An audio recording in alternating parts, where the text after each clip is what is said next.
And now, the LSU Football Fix with Preston Guy, presented by TigerBait, starts now.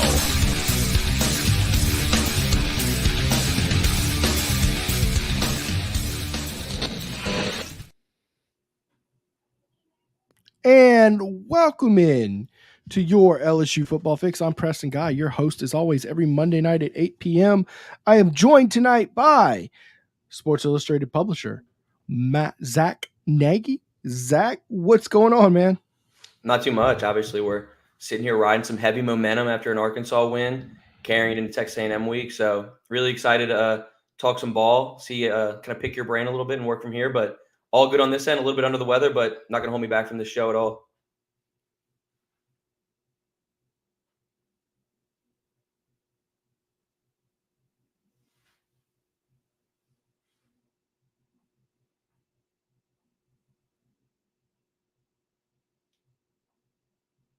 Struggling to hear you a little bit on this end.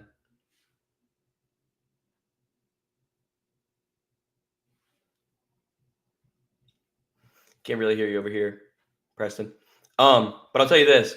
Obviously, over here, I'm really excited about this week heading into College Station. You're looking at a matchup for LSU where it's a battle of two top 15 programs, and for me, it's really just about LSU coming out and clicking on all cylinders from the jump. It's an opportunity for LSU to assert themselves and prove that they're at the top of the SEC. It's a battle for number one in the Southeastern Conference, and it presents a tremendous opportunity for Brian Kelly and this program to show that. And obviously, we've seen A&M come out and kind of have a similar season to what LSU's been doing here. Kind of you lose your first game, and then you click and you get scorching hot really fast. And it's a really similar dynamic here. And for me, I'm just really intrigued to see how LSU can kind of live up to the hype, get on a flight, go to College Station, right, back-to-back in the SEC. So for me, I'm intrigued to see how things go. And look, it's showtime for this program now. It's about really starting to prove that you can hang with the big dogs. Your college football playoff kind of hopes are finally here. You shed it. You took that hit week one, and now you kind of pivot and move on. So excited to see what we can do from here. And this weekend's going to be a really big telling sign of what we're looking at. You can hear me good now, right? Yes, sir. All right. So we had so many little issues we were working with through before the show. I actually just literally bumped my mic and hit the mute button. I'm seeing the mute button on here. I'm like, oh my gosh. But anyways, yeah, no, look, what I was saying is, man, it feels like LSU just won a huge top 10 game, doesn't it? Because, I mean, you look like a good football team for the first time all year. That's after beating a top 10 team. And then you look at the circumstances around you, and it feels like LSU's on top of the world right now. LSU is in control of everything right now. Am I often saying it feels like this was just a big win for LSU this weekend?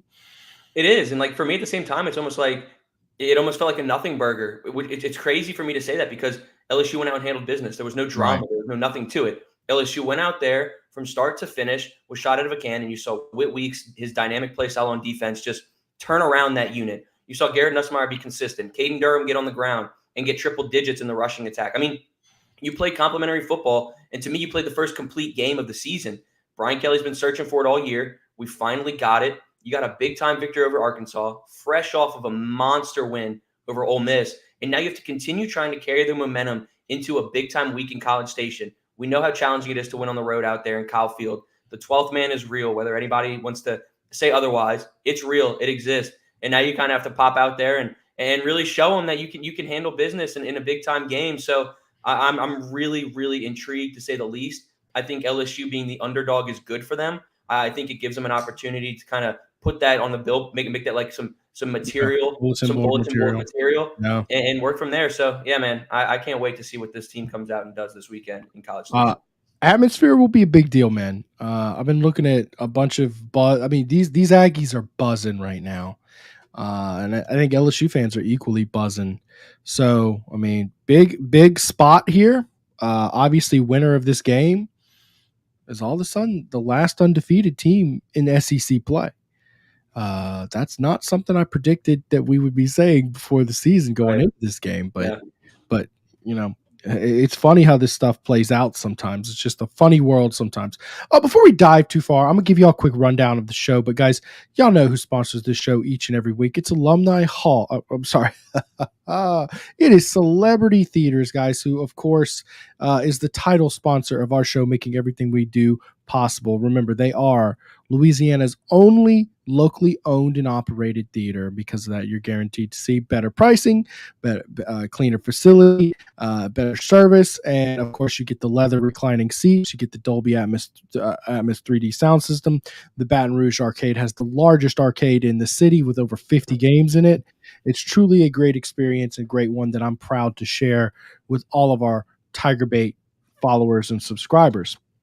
All right, so we're going to talk about some ESPN analytics, where LSU's odds are on winning the SEC and making the SEC championship. Of course, we got to spend some time recapping that win, man. I mean, that was just more so than the win itself. It was just an incredible performance.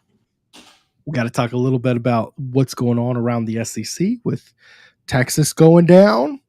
If you're looking for a clear picture as to who the best teams in the country are right now, you're probably in for a rough time. It is not. It is a murky picture, especially in the SEC. Bama, poor Bama. I feel so bad for them. I want to talk a little bit about, highlight a few performances for LSU's defense, including guys like Whit Weeks, Braden Swinson, and talk about some LSU defense ranks. Like this defense for the first time is actually starting to be respectable in terms of what they're putting on paper.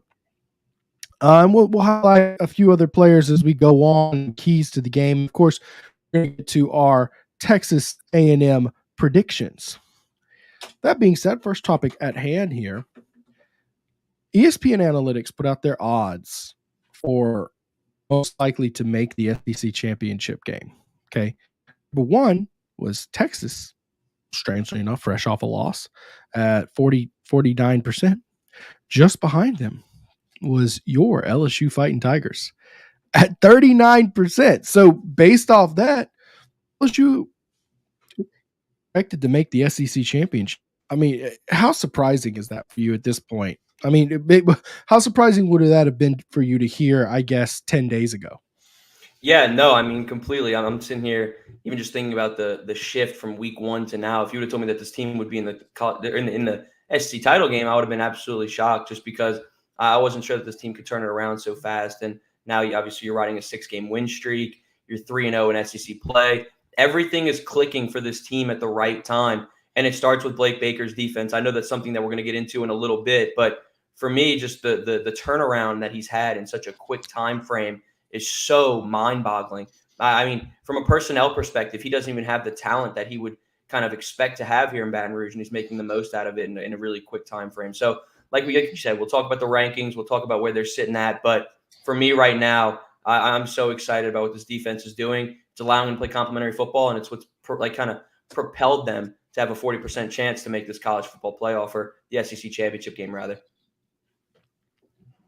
Absolutely. And look, we got a super chat here. Bryce Boudreaux, Combat Sports announcer. Zach, would you like to read the comment? Somehow, some way, just got tickets to the LSU A&M. Why isn't SEC Nation or College Game Day doing this game? And Bryce, that is a fantastic question. Obviously, they've already had one out there, and they're probably going to save it for that Texas matchup. Obviously, I'm the type of guy who would want to sit back here and have all the attention and all the buzz in College Station this weekend, but the College Game Day crew decided to go elsewhere. But I am completely on the same page as you. I would have loved to have had them go out there, but they got some bigger fish to fry down the line. We're going to Washington at Indiana. Without Indiana starting quarterback in like a 4-3 Washington program, it didn't make much sense to me. But I think it's a Lee Corso. I don't know. I don't know if he went to Indiana. I don't know what the deal is there. Well, I think he was the coach of Indiana. There we go. See, he was a coach there. They fired him, by the way, but he was a coach there. So, and I get it is a rare hot start for Indiana. Man, I don't know if this is you're even in your top 3 matchups. Like, I was thinking, I mean, Missouri, Alabama might be a better matchup than this. I understand Indiana. This is probably the best football team they've had in years, decades. You should be proud of what Kirk Cignetti and company has done there, but don't they play anybody better? Aren't they in the Big Ten? That's what I said too, man. And doesn't Notre Dame and Navy play this weekend too? Yeah. Like Notre Dame. Mm-hmm. And this that was another one that I was thinking that they might pull the trigger on too. But me too. At the end of the day, they chose what they chose. I'm completely on the same page as Preston. I know he was kind of hoping that College Game Day would go to College Station as well. Here we are, though. We got the hand that we're dealt, and no matter what, there's going to be significant buzz around this game. It's the SEC game of the week. It's the battle for the number 1 slot in the Southeastern Conference. No matter what, there's going to be significant buzz surrounding this matchup, whether College Game Day is there or not. Obviously, it takes away from it a little bit, just not having them there. But at the end of the day, you're still going to have a massive matchup coming this weekend. Yeah, and, the only other thought that comes to mind, now, I don't know why they picked that over a Notre Dame Navy, given how good Navy is. But the only other thought that really came to mind is, well, LSU plays Bama in 2 weeks, right? And they're thinking, well, we don't want to have 3 game days at an LSU game this year, right? And then you mentioned Texas A&M, Texas, of course. That's another factor, of course. So, I get that, but I don't know what the explanation Notre Dame has. You know what I mean? Did Game Day go to Texas A&M for the Texas A&M Notre Dame game? I believe so. Okay. That starts to make a little sense. They don't want to go back to A&M again and again, and then okay, it's starting to unravel. I still think it would have been the better decision to go to Navy at a minimum. By the way, it's at Navy. It's not at Notre Dame. So that would have been a real interesting thing, and then you get some pro-military. But anyways, I don't get it. I just work here, man. Dane Drawn in the chat. Good evening. Thanks for joining us, Dane. I appreciate you as always, man. You're such a great avid supporter of the show. All right. If LSU goes 10-2 and loses in the SEC championship, thus having 3 losses, do they make playoffs? What you think? It's a tricky situation. A lot of me would say yes. I do think so, because I think at that point you'll only have one SEC loss if you go 10-2, hopefully. So yeah, I think that you would have an opportunity to make the college football playoff in that regard.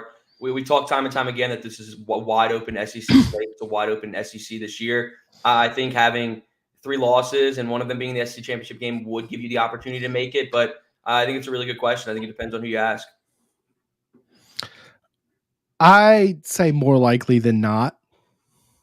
Do you remember a few years back when they started saying we need to punish the loser of the SEC championship less? We need to give them a soft landing and a better bowl game. Yeah, and I completely agree with that. Don't you think that same logic should apply for the college football playoff? Correct. That's just my thoughts on the situation, is that there's going to be protections in place because, okay, let's say there's, 3 10-2 teams, right? And it's a 3-way tie and one of them gets in the game, right? Okay, are you going to reward the team that got to sit home versus the team who had to go play, a top 5 team? You know what I mean? Like that is where it just doesn't sit right with me. I expect and I hope that, yes, a 10-3 LSU team that would lose the championship would still get in. That's my thoughts. Now, the ultimate answer to that is, what does the College Football Playoff Committee think? What do they think of it? Because it doesn't really matter what the SEC thinks anymore. It doesn't matter what you and I talk about. There's no precedent. And they are looking to set precedents this year. So we'll see.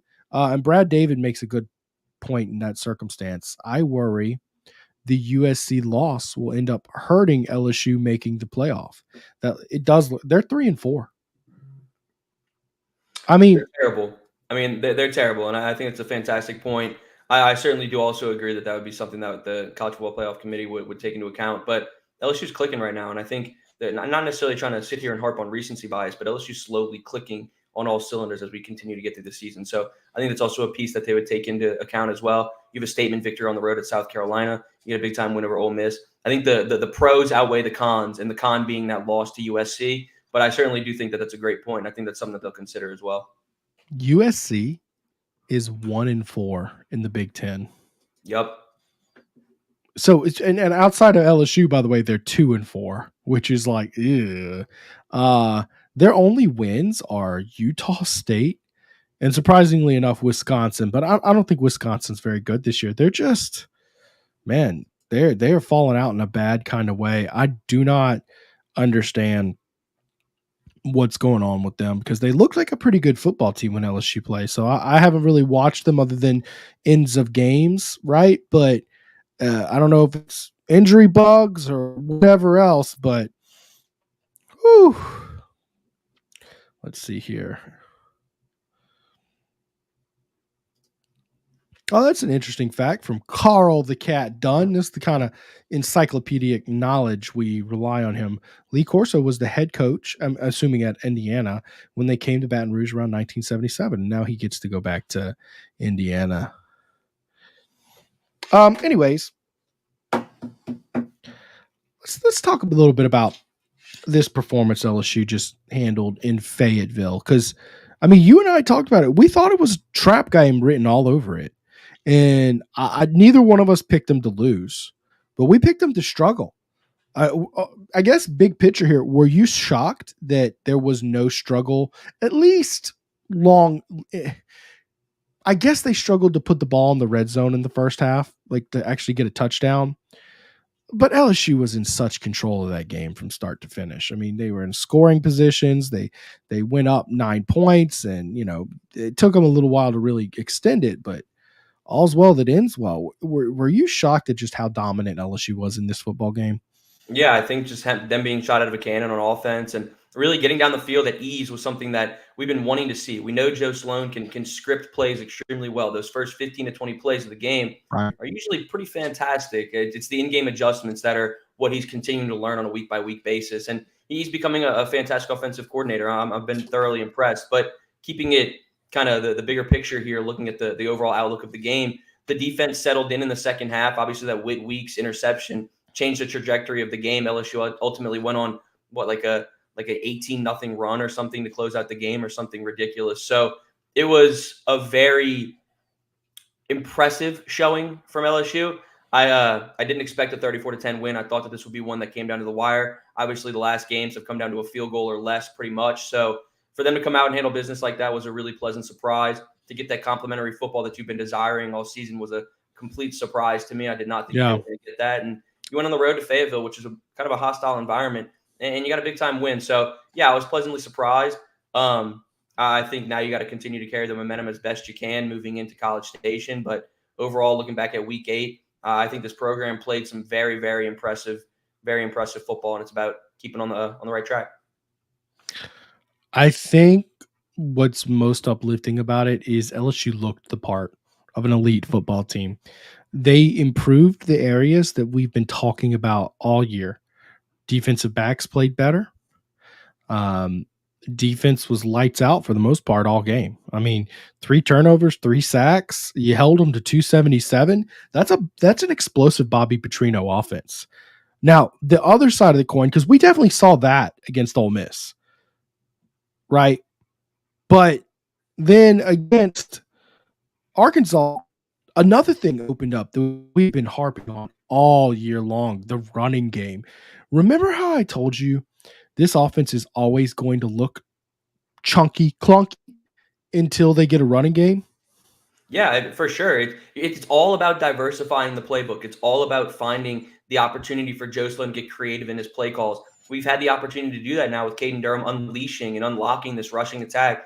He's been about as impactful of a player as you could ask for on this team. And like you said, this team, if they could diversify that, get more creative, they're going to be successful. And here we are. You're fresh off of back-to-back crucial wins in the SEC.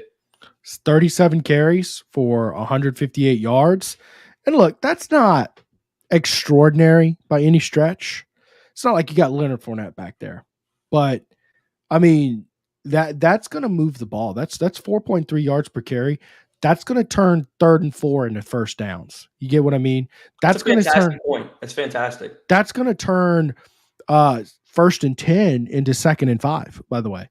and that's the kind of things you need to move the ball well. Now, we saw a little clunkiness in the first half with having to settle for field goals, but they got in field goal range very often. That's the thing everybody's overlooking with that, is getting there is just very, very important. So, yeah, maybe I'm a little over positive at this point, but it's just really nice to see the struggles I've been highlighting and saying, this is what you have to fix to be a competitor in this league, and they fixed them.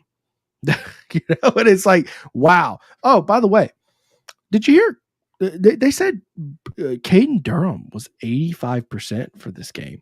Did you catch that?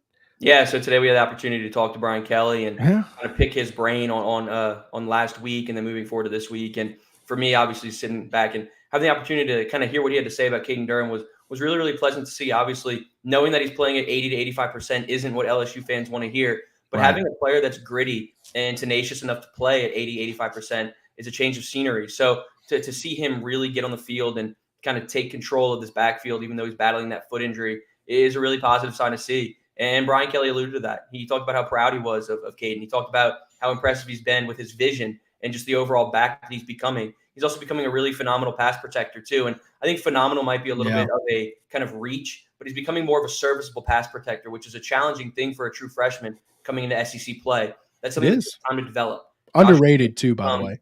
Exactly. Josh Williams has become such a fantastic pass protector that we're spoiled as LSU fans and LSU analysts to do that. So for me, seeing Caden Durham become a serviceable pass pro and then also pair that with his athleticism and then some, it's a positive sight to see in the backfield. He's unlocking new elements, and Brian Kelly alluded to that today during his presser.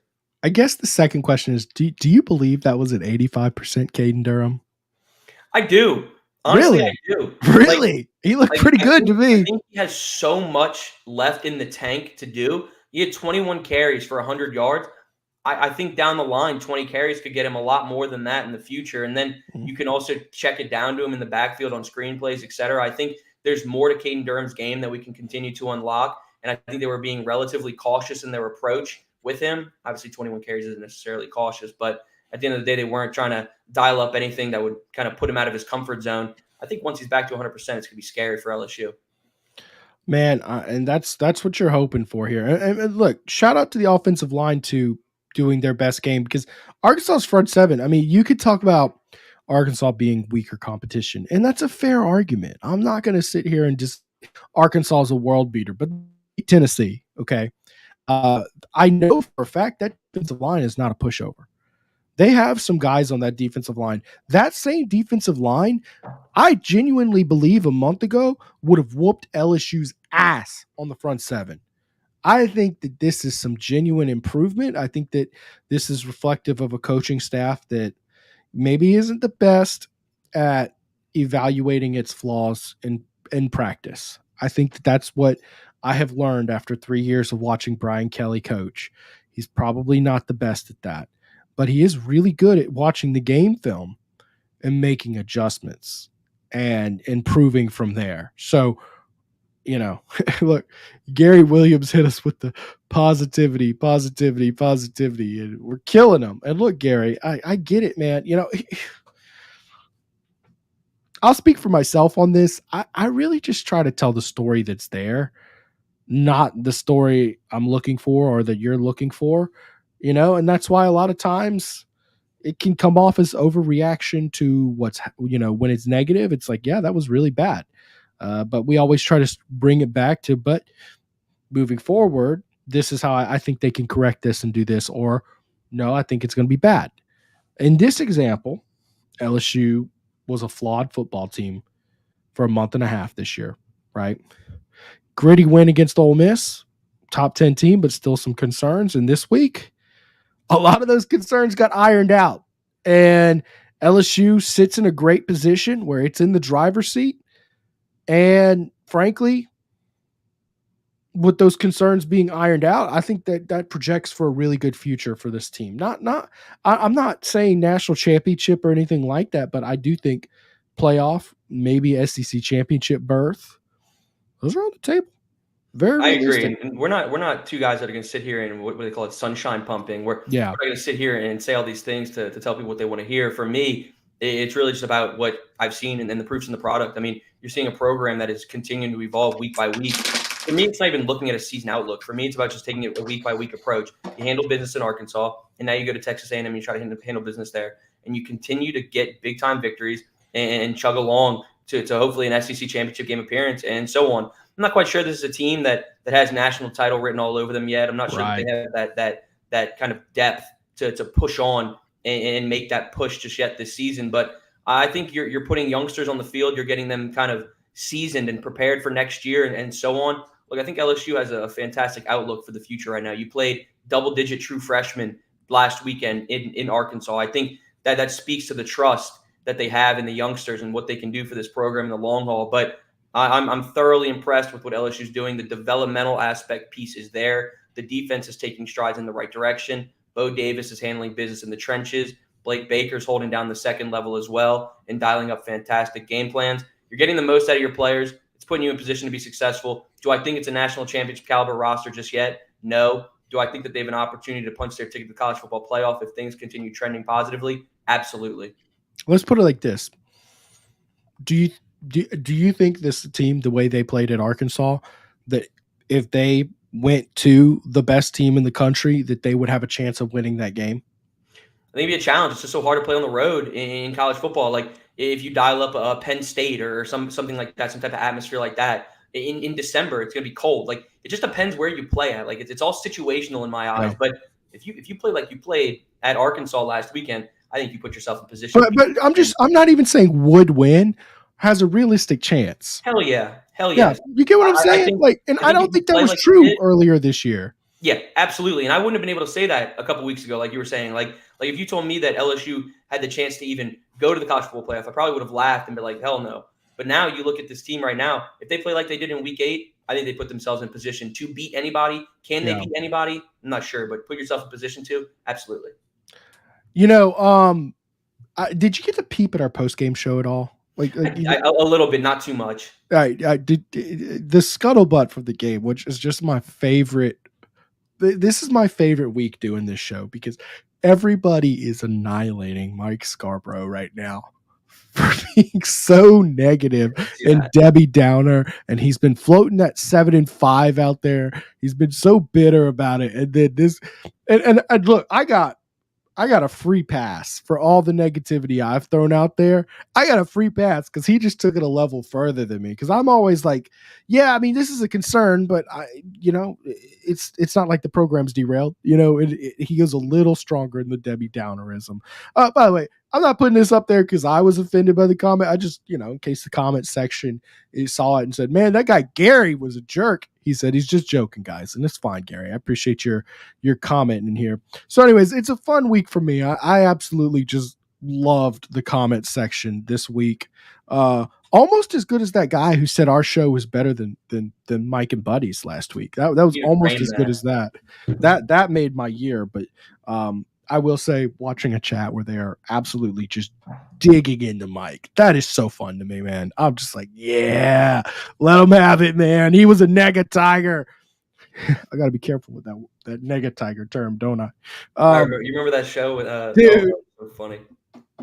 Your face when you realized it before me, I was like, oh boy. All right. Anyways, well, I want to make a quick point on this defense.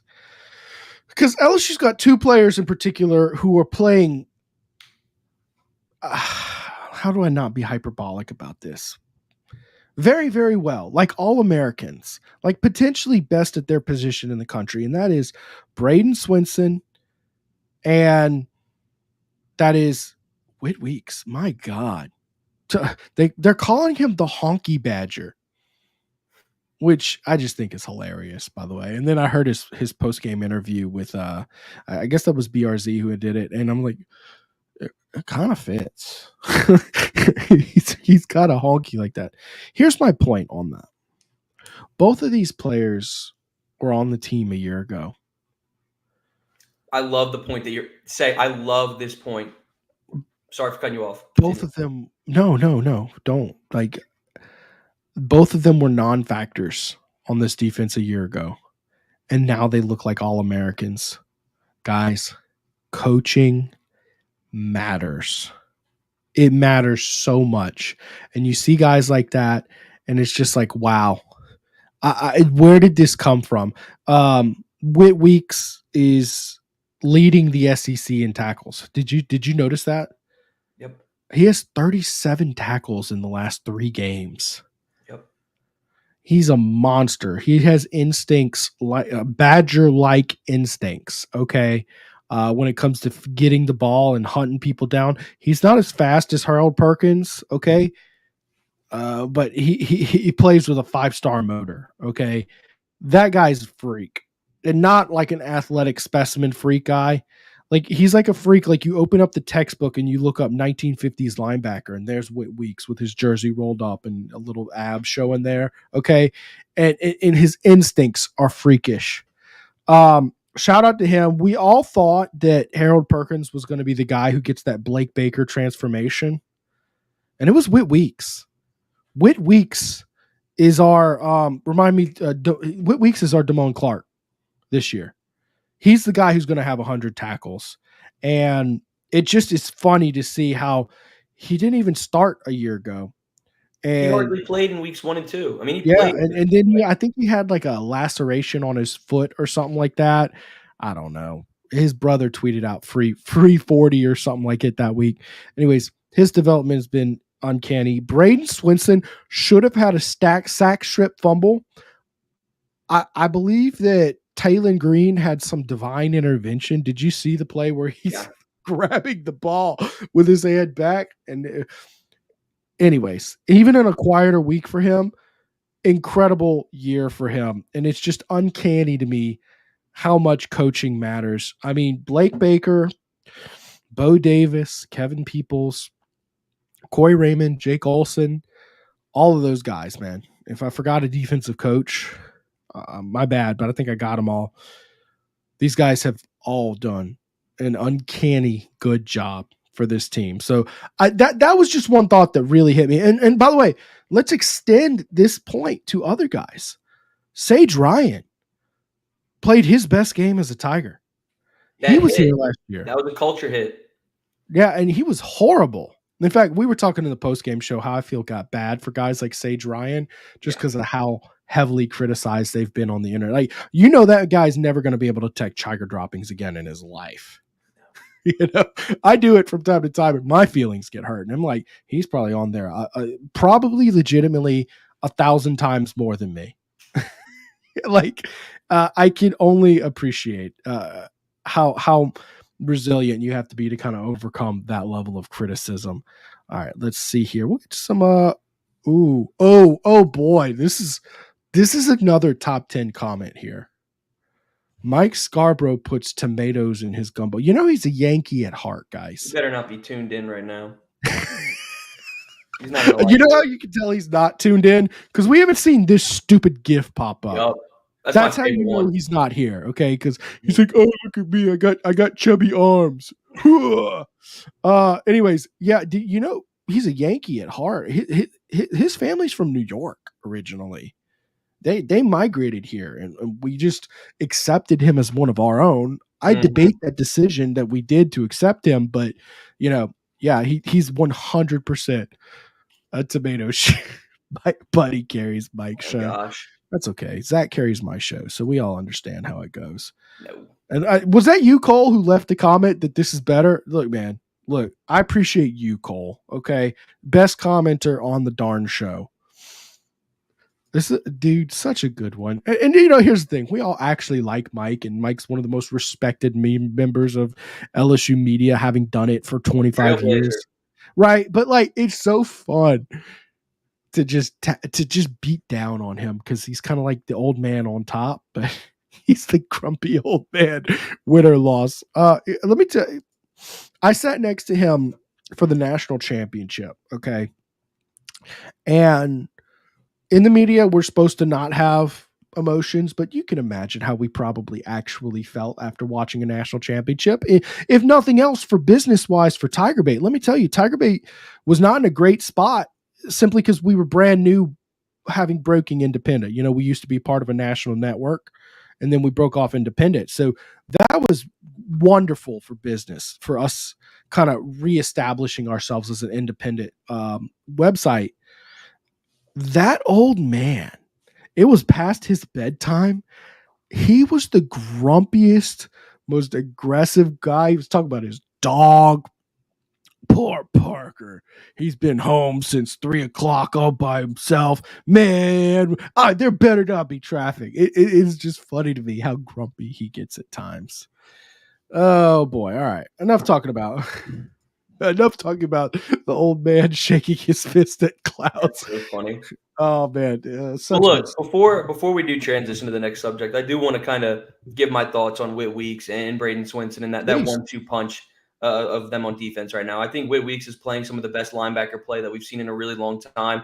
I think he's positioning himself to kind of put himself in that conversation as one of the top linebackers to roll through Baton Rouge if he continues working the way that he is right now. He's a great interview. He's a good kid. He's fun. His family's fun. He's a great look for the brand, and he's playing some sensational football on top of it. I mean, 18 tackles against Ole Miss. You carry your momentum into week 8, and you come out with 9 tackles, a sack, multiple tackles for loss, an interception, 2 pass breakups. I mean, a stat sheet stuffer, and he's doing it the right way. I mean, he's absolutely filling the gaps. He's doing things that I questioned that he would be able to transition to this season and take on a major role with Harold Perkins going down. And he's playing some sensational football, putting the defense on his back at times, and elevating this program to kind of an SEC championship caliber team. There was always going to be some people who were a little bit suspect on the defense, and it was always going to start with kind of finding that go-to guy. You wanted it to be Harold Perkins. He wasn't quite showing it, and now you found your go-to guy at the second level with Whit Weeks, and then you pair it with the play of Braden Swinson like you were alluding to a minute ago. You're finding yourself a 1-2 punch that's going to be reliable time and time again. Braden Swinson, to me, is elevating his status to a first or second round draft pick. This is a guy who's playing lights out football. I think Braden Swinson is continuing to become one of those go-to guys at the defensive line. Him and Savion Jones, in my opinion, are one of the best 1-2 punches in college football, kind of that defensive end duo. You pair it with Whit Weeks at the second level. You're really putting yourself in position to have a really, really talented team that I don't even think has hit that next gear yet. I think they're playing serviceable, good football right now. But I think as they continue getting coached up by Blake Baker, I think there's a whole nother gear for this program to hit. I think they're just scratching the surface. And that's why I'm so excited to see what kind of performance they put together this weekend in College Station, because I really do think that there's another gear that they can reach as long as Whit Weeks continues elevating his play. Braden Swinson, Savion Jones, your front 6, front 7 is playing fantastic football. You just got to keep doing it week in and week out. All right, I'm going to read a tweet from you earlier today. I thought it was really good to kind of summarize what you're saying here.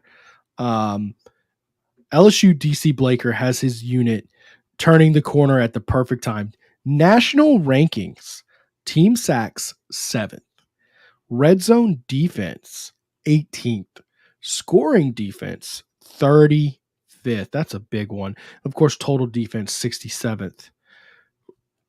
So I look up the defensive rankings every week on the NCAA site, and they have 50 teams per page. Right. Do you know how long it's been since I was able to see LSU's defense on the first page? Yeah, exactly. Like they're turning the corner at the right time, and it's been a minute since we've seen them play this type of ball.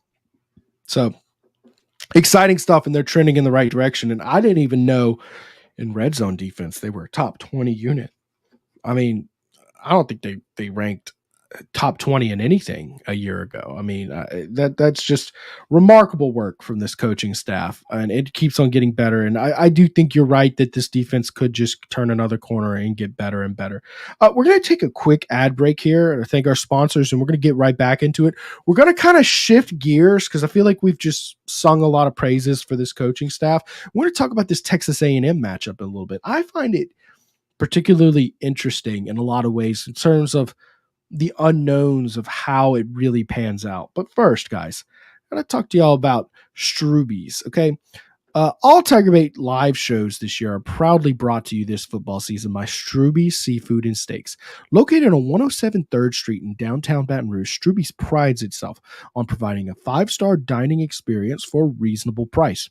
Struby's is locally owned with ownership in the building every day, taking a level of pride in its food and service you just won't see from a corporate establishment. Struby's features a full menu of specialty meats, including USDA Prime Black Angus steaks, 100% certified Wagyu New York strip, For those looking for something outside of red meat, they offer items such as the dry-aged pork chop, black truffle lobster pasta, fish, and plenty more. Book your reservation online at strubies.com and make sure to let them know TigerBait sent you in. And guys, y'all know who makes this show possible each and every week, guys. I have to thank Celebrity Theaters for everything they do. Guys, they've got locations in Baton Rouge and Ruston. And look, they've got weekly specials making it an affordable quality experience. They've got the Senior Savings Day on Monday, $5 off, $5 for all patrons over the age of 55. Tuesday's Bargain Tuesday, where they have discounted movie tickets for all. They've got College Night on Wednesday, where college students after 5 p.m. is $5. Of course, the Baton Rouge location has half off arcades all day. And Thursday is their Thirsty Thursday, where they have discounted items. And lastly, I'm going to talk about Rejuvame. Let's run them, and I'll be right back. At Rejuvame, we specialize in medically monitored hormone and weight loss therapy, giving you the energy you need for all life's challenges. Let us be your age-defying clinic. Restore me, refuel me, Rejuvame. RejuvameMedical.com. And guys, transform your health journey with Rejuvame Medical. Discover personalized treatment plans with weight loss medications and hormone therapy designed just for you. Begin your new journey at RejuvameMedical.com. Oh boy, Zach, how those allergies treating you, man? Man, I don't know what's going on. I feel a little bit under the weather myself, but like I said, I see my eyes getting a little A&M red. week. It's A&M. We gotta suck it up, man. The team needs us. Are you traveling? Yeah, I'll be in College Station this weekend. Nice. I'll also be traveling, but I'm going the other direction this week. I'm taking my little boy to Disney World for his second birthday. Very excited about that. I threw a first birthday party, and it was such a pain in the butt. I decided to, hey, let's pack it up and go to Disney. So me and Mike will be doing the post-game show from Orlando. I'll be there. I'm not bringing Mike. We're going by myself, but I'll be doing post-game show from Orlando. So looking forward to an interesting atmosphere with y'all this weekend. All right.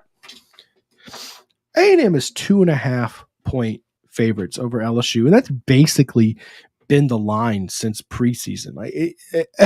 As much chaos has gone down with these teams and ups and downs, and how much chaos has been in the world of college football, that's the most shocking thing to me, is that is the same exact line we had preseason. All right. First and foremost, do you think that's a fair line? I do. You're on the road. You're at A&M. I think that line's going to hover around that 3.5 to 2.5 leading up to game time. But I think it's a fair line. No need for me to even elaborate. I think it's fair. You're going on the road, Kyle Field. Look, you and I were sitting here. Remember what we said? Remember what we said about teams coming to Tiger Stadium? Remember how many points you said that was for LSU, in favor of LSU? You said it was hovering around that 5 to 7 points when teams come to Death Valley. You could say almost the same thing about Kyle Field. I know a lot of people don't want to give credit to A&M fans, and obviously their little yell leaders or whatever they got. Is it a cult? That thing that what they've got going on, it is what it is. Not my cup of tea, but is it a cult? It may or may not be a cult. I have family. I know people that went to A&M, so I can't necessarily say what I want to say. Yeah.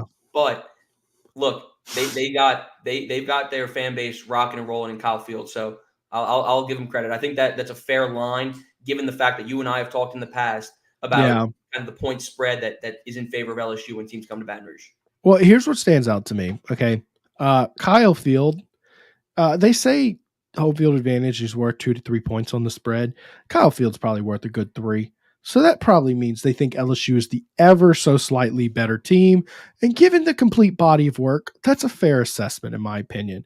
Now, I personally have not been super impressed with Texas A&M this year, or Connor Wegman, who is just, my goodness, he is so inconsistent. And that's a big problem in looking at this. You're going to get good Connor or bad Connor? I mean, it's tough to say, because if you get the Connor Wegman that showed up against Notre Dame, I mean, this is going to be an easy win. 2 picks, completing 50% of his balls. But when he's hot, man. And he's a confusing player, Preston. Like, he's a guy who, very. When he's cooking, he's cooking. When he's bad, There's no in between. There's no middle ground. So I'm excited to see how he plays when kind of the lights are so bright. You have LSU coming to town. You have a chance to cement your number 1 status in the SEC. The lights couldn't be brighter for a guy like Connor Wegman, and he's had some historically bad performances. He's also had some really solid ones too. So I really am excited to see what kind of Wegman we get this weekend, especially with the defensive formations that Blake Baker's been dialing up. I mean, you and I didn't even talk about that I formation blitz or whatever he pieced together on Saturday night in Fayetteville. Like, I've never seen a blitz package look like that in my life, and he dialed that up to perfection. So I'm excited to see what he does this weekend at A&M, because I think he's going to have some tricks up his sleeve for Wegman and the rest of that offense. Yeah, absolutely. And I think it's a big, you got to get some pressure on him. You know what I mean? You can't let him sit back and slice and dice. And that's why I think you see, a Jekyll and Hyde effect with Connor. And by the way, last time LSU went to A&M as a true freshman, he played the game of his life. Boom. My point exactly. And you got to hope that he doesn't do that again, because at a certain point you play good enough, I mean, you're going to win the game. You know what I mean? Like, there's no defense against the perfect pass sometimes. All right, let's see. You got another super chat here. Let's see here. All right. LSU needs to do to Wegman what they did to Dart. Knock him on his butt often. I mean, that's such a spot on comment, right? I mean, you got to get him off kilter. 100%. That was the MO when it came to this weekend, when you were playing against Taylor Green. You make the quarterback uncomfortable. You make them kind of get pressure in the backfield, and you make them kind of be sporadic and throw off the wrong foot, roll out, do what they aren't that good at. Obviously, Taylor Green's a dual threat guy who can throw the ball on the run. LSU shut that down really quick. Same goes for this weekend in College Station against Wegman. You put him on his butt and you continue to make him uncomfortable. I think that you're going to put yourself in a really good position here. Yeah. Wegman has arm talent, whether we want to believe it or not. This is a guy who can make the throws when need be. Emphasis on when need be. It's not as consistent as Texas A&M fans may like, but he can make the throws when needed. So if LSU can make him uncomfortable, get him outside the pocket and make him throw it off his wrong foot, kind of just make it like I said, an uncomfortable situation for him. Yeah. I really do think that they're going to place themselves in a really good spot. I mean, I'm right there with you. And look, Wegman's not as agile and mobile as Jackson Dart. Okay. Dart is much better at working the pocket and rolling out. So if you get to him now, worth noting, Texas A&M has a better offensive line than Ole Miss did. And I know, shockingly, kind of out of nowhere, remember how concerned we were with the defensive line, but it's like, that's kind of the strength of the team now. So I think you will be able to get some pressure on him, but make no mistake, they got some guys, including a Chase Basantis, who, boy, LSU probably wanted him on their roster real bad. I remember that recruiting battle, and I interviewed him, and you'll see that's the case for a lot of guys on their roster, by the way. Le'Veon Moss is now their leading rusher. Do you remember Le'Veon Moss at Estruma High School? Yep. Dude, he was really good. LSU would probably like to have him on his roster. So it is going to be a tough battle, no doubt. But I guess my question is there afterward, which one do you think LSU gets? Do you think they get good Texas A&M or bad Texas A&M? And does LSU come away with the win? I think if LSU can make him uncomfortable, you're going to get the A&M version that you want, ultimately. I think the ball is in LSU's court here. I don't think it's a matter. I think Texas A&M is a team that's as inconsistent as they come. I think they've had some really good showings here and there, but playing consistent for 4 quarters of football is something that they're still in search of. LSU just had that performance where they played 4 quarters of football, and it's tough. I mean, if we're doing a complete prediction here right now, I think it's going to be a challenging game. When was the last time LSU went to Kyle Field and won? 2016? Yeah, 2016. Now, that's only 3 games, though. You know what I mean? So, like, I hear that, but I'm like, well, they 3 games. I get it. One of those was a COVID year, and then the way I look at it, like, yes, 2016. 2018 was a wild year where they went 7 overtimes against Joe Burrow. Yeah. And I don't care what you say, that's the worst officiated game I've ever seen in my life.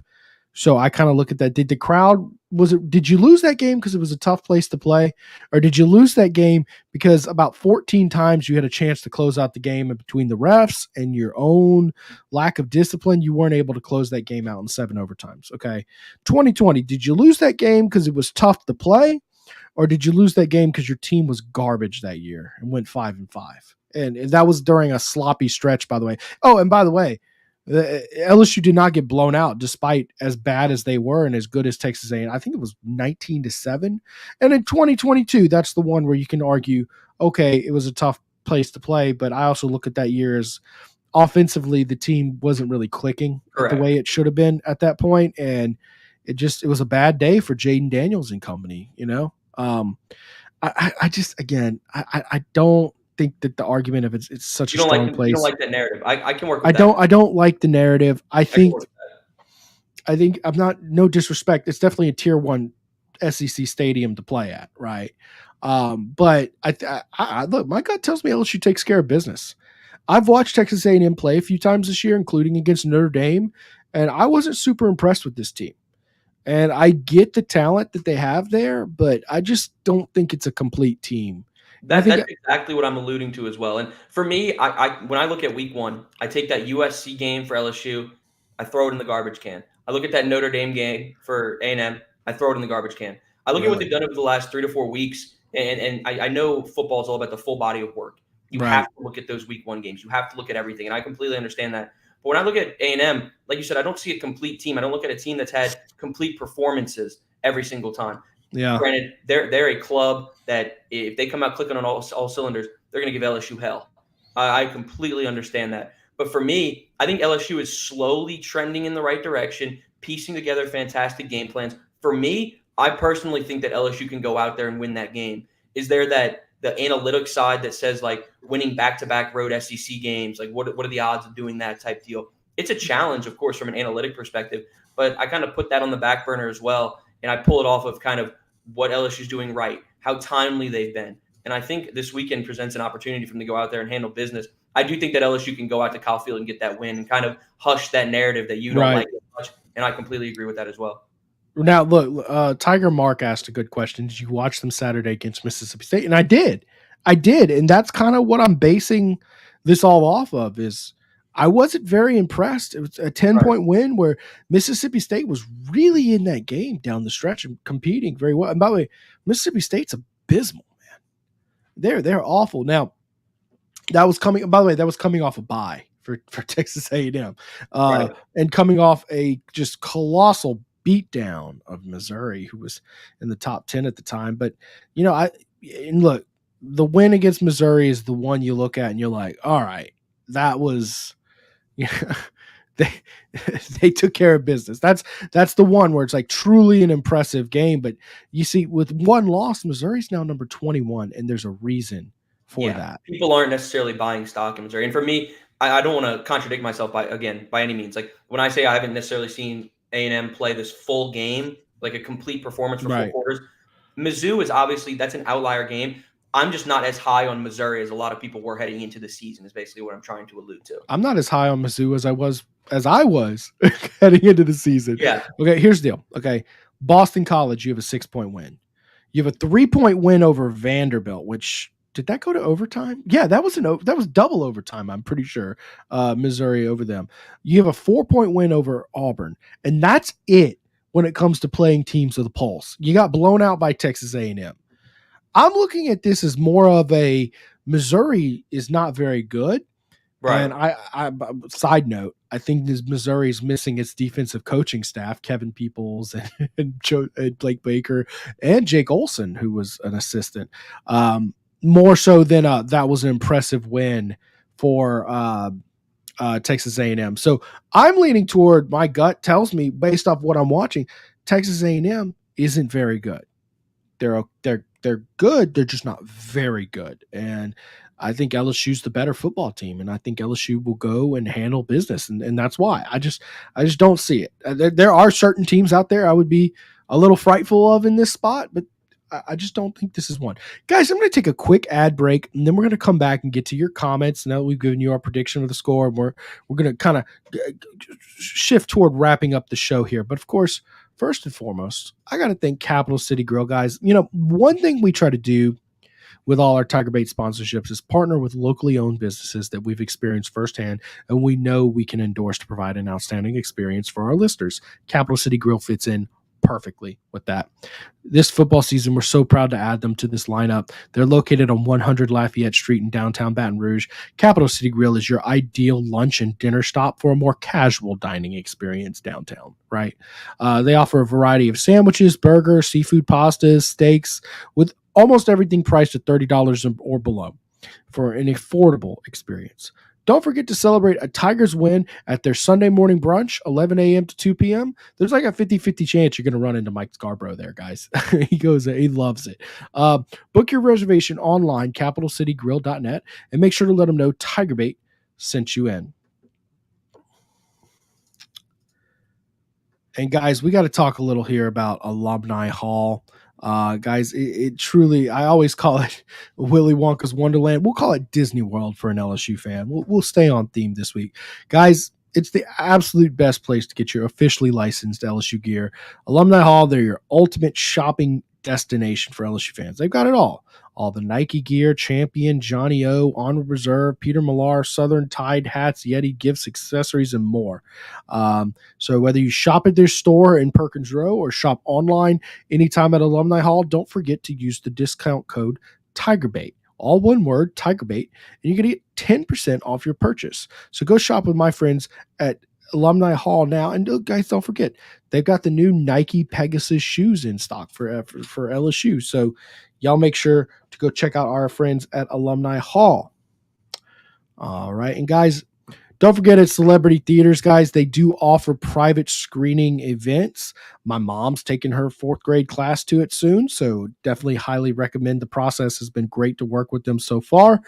Guys, they're proud to offer birthday packages for children of all ages. So whether it's a corporate meeting, arcade party, birthday party, private movie screening, whatever you may be, look, visit them at celebritytheaters.com/events or send them an email, events@celebritytheaters.com, to get that set up. Ready? And final ad spot of the night, we got to thank Genesis of Lafayette. Drive-in style and luxury with a new Genesis from Genesis of Lafayette. Buy a 2023 Genesis G70 3.3T Sport Prestige Executive Demo and pay only $39,870. Buy a new 2025 GV70 and take $2,000 off the MSRP with value owner, competitive owner incentive, plus finance for 2.99% APR for 60 months or 3.99% APR for 72 months. Don't forget to start your shopping online by visiting genesisoflafayette.com. And guys, there's a reason they sell more Genesis than any other dealer in Louisiana. For the very best buyer experience of a new luxury SUV or sedan, call them toll free to set up your test drive, 877-856-2961, and tell TigerBait sent you in. All right, we're going to wrap up here in just a bit. Let's get to a couple comments here, kind of a little rapid file style. Cole Adams says, Wegman did not look good against Moose State last Saturday. I know. I agree full-heartedly with that. He's not the runner, Dart or Green. Taylor Green. Okay. Taylor Green. Okay, yeah. We can pass rush faster this week. And that's a great point, Cole. As mobile as Dart and Taylor Green were, this defense took care of business. Yeah, and I completely agree with that as well. I think you're putting yourself in position to kind of unleash a beast and keep Wegman contained. And I'm excited to see what they can do there. For sure. And then, Preston, there's also a really good comment at 8:46 from Tiger Mark talking about the wide receiver room. If you could pull that one up. Yeah, I got you, man. I'd love to dive into that one as well. Oops. So Tiger Mark said, what's y'all's thoughts on the wide receiver room moving this season? I kind of feel like we're missing a deep threat, another big receivers. I wish Shelton Sampson would step up. And I completely get that. For me, Shelton Sampson hasn't necessarily lived up to this 5-star hype, this high 4-star hype that a lot of people have been wanting to find. I haven't written Shelton Sampson off yet. I know a lot of people have, but you look at the receiving room right now, and for me, it's not even really a receiver room. It's kind of a pass catcher room because I put Mason Taylor in that conversation too. You get your Kyron Lacey, Aaron Anderson, CJ Daniels has been a fantastic blocker, and then he just had the best season of his LSU career this season so far. And then you add a couple other guys in the mix too, like Xavier Thomas. So you got guys that are serviceable pieces. Obviously, you want to find that go-to big threat target. Insert Trey'Dez Green. A player who has transitioned to the wide receiver role. He played a significant number of snaps on Saturday night in Fayetteville. I really think as he continues to get more adapted to playing, standing up, playing the slot, playing more of a receiver role. I think he's going to become a focal point for LSU. Will he get a significant number of snaps? No, but I do think that he can be a player that Garrett Nussmeier can just lob it up to. Make a play. Just say whatever. Just go up, make a play in the red zone. Preston and I have talked about that on numerous occasions. You want that big physical threat. I think Trey Green can be that guy. So the receiving room is a tricky one. You don't have that clear-cut Malik Neighbors, that clear-cut Brian Thomas. But I do think Kyron Lacey's playing some really good ball right now. Aaron Anderson has been a pleasant surprise. He's healthy. That knee looks great. He looks like a guy who's breaking out as that wide receiver too, clearly. And then you got some other serviceable pieces in the mix too. So I think CJ Daniels is an important piece too. No doubt. I think CJ Daniels showed us how valuable he is last week. Remember all those comeback routes or underneath routes that Nussmeier could just not buy a completion with against Ole Miss? Yeah. And then CJ Daniels was just like a vacuum sucking all those in against Arkansas this weekend. I think you need all three of those guys for this offense to run the way it needs. Trevonte Valentine in the wide receiver room here. Of course, he's been probable since week 1. Oh, did I say Trevonte Valentine? I meant, I'm sorry, Chris Hilton is who I meant, guys. Anyways, Chris Hilton would be a great deep ball threat, but you got to get him healthy. And he just hasn't quite been there. So anything you get extra out of him, just consider it bonus. And yeah, he'd be great. You asked about the future moving forward. I'll tell you what, guys. I think they're going to have to go to the portal for wide receiver next year.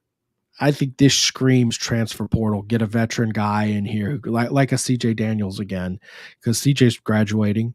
Kyron Lacey going to be gone. You know what I mean? You have to add some guys in there. And look, let's be frank. These young receivers, they've had every opportunity to step up and get some reps. Yet it's the tight end, Trey Green, who got 42 snaps this weekend. I mean, I think that's the writing on the wall for they're definitely not ready yet. And that includes a guy like Shelton Sampson, not ready yet. We'll see what that means for his career. I will say this more times than not. If a guy's going to be a dude like that, they show flashes earlier on. I think back to Justin Jefferson as a sophomore, or I think back to really that same season, Jamar Chase as a true freshman. Malik Neighbors breaking out, Brian Thomas showing little flashes. Where you're like, there are opportunities here to kind of assert yourself. And when you have a not necessarily depleted wide receiver room, but when you're playing against an Ole Miss and you don't have CJ Daniels or Chris Hilton, it's an opportunity for Shelton Sampson to step up and make plays. And now this coaching staff it says something to me when this coaching staff feels the need to transition to Trey Green to receiver and put him on the field and have him jump Shelton Sampson on the depth chart already. I think it's something that's worth kind of noting. Will Shelton Sampson take it personally and evolve as a player? He could, but I'm excited personally to see what Trey is up to over the next couple of weeks. Yeah, no doubt. And I hope he gets more than 3 catches. Was it 3 targets or catches he had this weekend? Let's see. Hold up. I'll pull that up real quick. He had 3 targets, but 1 catch. So looking forward to using him more. I think he's a guy who can provide another threat on the field that they need to add another threat. Mike Scarborough in the chat. What in the wide world of sports is going on here? He used to hit me with that all the time. But that was back before we had like a scheduled night, and it was just called the midweek show, and I would just like pick a night and go live. Back before it really grew into something where people would know to look for me on a certain date or time. So he would hit me with that all the time. Been a while. He references it's some sort of show. It's Pierce Lee told me to stop when I said the Trevonte Valentine. They're like, man. I believe in him too. I'm just telling you to set the expectation of he's not going to play, and if he plays, great. That's extra. Just when someone's been on the probable to questionable list this many weeks in a row, I'm just like, okay, whatever. It is what it is. Prove me wrong. Go prove me wrong that you were not a Trevonte Valentine. But I obviously do wish the best for him. I'm just blown away at what that injury could possibly be. You know what I mean? I do. It's certainly been a tricky situation. Brian Kelly hopped on the SC teleconference a couple weeks ago and was kind of just talking about the unusual injury and how it's not healing as quickly as they would have liked to. It's been listed as a bone bruise since about that mid-August timeframe, and he's been day-to-day and questionable since then. So tricky situation for Chris Hilton. He's a guy who's been battling the injury bug his entire career. I want nothing more than to see him get on the field and showcase what he's all about. Must be the world's nastiest bone bruise. That's all I got to say. Guys, I appreciate y'all for watching tonight. Appreciate Zach for being here with me as always every Monday night. Guys, we'll be back Wednesday night with Mike and Buddy, okay? And then me and Mike will be back Saturday night. Remember, I'll be in Disney World streaming, so if you see a pair of mouse ears on my head, you know what's up. So appreciate y'all for watching. Make sure to hit like on the video so we get preferential analytics, all that stuff. Hopefully we'll be able to beat Mike's likes this week. So y'all make sure to hit that like and share the video if you enjoyed it. Share it to your Facebook, Twitter, all that good stuff. Appreciate y'all's support. Y'all have a great night, and I'll see all y'all on Saturday.